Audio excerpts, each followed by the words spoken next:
বলছে P Q plus 1/p Q সমান 0 হলে পি প্লাস 1/p এর মান কত?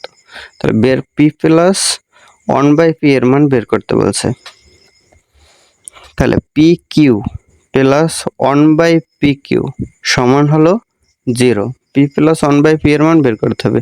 তাহলে p plus 1/p whole cube minus 3ab মানে p into 1/p a plus b p plus 1/p সমান 0।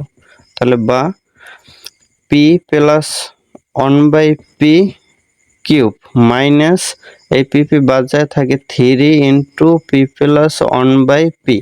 এখন দুইটা অংশ থেকে এ জায়গায় আছে পি প্লাস 1/p তিনটার, এ জায়গায় আছে পি প্লাস 1/p একটা। তাহলে আমরা যদি একটা পি প্লাস 1/p কমন নিই তাহলে থাকে এ জায়গায় থাকে পি প্লাস 1/p তিনটা থেকে একটা গেছে তাহলে দুইটা, তাহলে পি প্লাস 1/p স্কোয়ার দিলাম মাইনাস মাইনাস এই 3 থেকে আর পি প্লাস 1/p কমন গেছে সমান 0।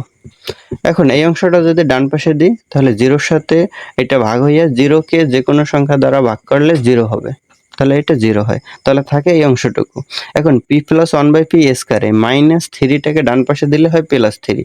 তাহলে পি প্লাস 1/p স্কোয়ার সমান হয় প্লাস 3 এই স্কোয়ার। এখন এই স্কোয়ারটা যদি ডান পাশে দিই তাহলে হয় √3। তার মানে পি প্লাস 1/p এর মানটা হয় √3। তো এটা আছে খ নম্বরে।